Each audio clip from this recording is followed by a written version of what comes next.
Kijana huyo alipewa kesi na kutupwa gerezani. Huko alikuwa akipata mateso kwa kupigwa kila siku. Alifikiria kuondoa maisha yake. Alichanganya wali kwenye mchuzi, kisha akanyosha kwa jamaa mmoja ambaye alikuwa na upala. Huyu jamaa alikuwa na kundi lake la uhalifu hapo gerezani. Alifika na kumwangalia yule jamaa mwenye kundi la kihalifu na kumwagia chakula kichwani. Kile kitu kilimshtua kila mtu. Jamaa mwenye upala aliwapa signal watu wake wasipande. Babu alikuwa ameshangazwa. Kuna mtu ambaye kumfanyia kitu hichi katika maisha yake yote. Ila baada ya yote jamaa alikuwa ametulia. Alichukua nafasi nyingine na kuanza kumpiga na ile sahani ya chakula. Sasa yule kiongozi alipatwa na hasira sana. Mali kamata stiki zake za chakula na kunyanyuka kumfuata yule mshikaji. Yule kijana alipomwona yule kiongozi anaamka, ndo akapata mzuka kabisa, sababu alikuwa anataka kufa. Alisukuma hata yule mzee na kisha kusogea mbele kumpiga ngumi. Ila cha ajabu, ngumi yake ilikuwa na nguvu sana, ilimfanya jamaa mpaka azimie.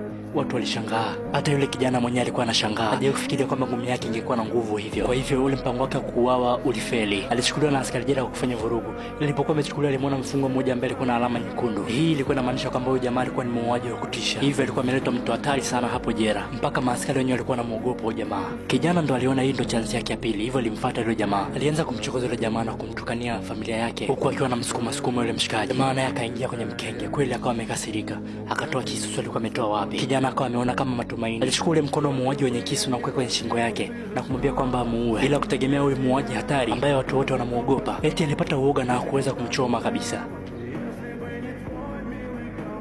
Yule jamaa alikuwa kama amepata na mshangao tu. Hakuweza kufikiria kwamba atakutana na mtu chizi zaidi yake.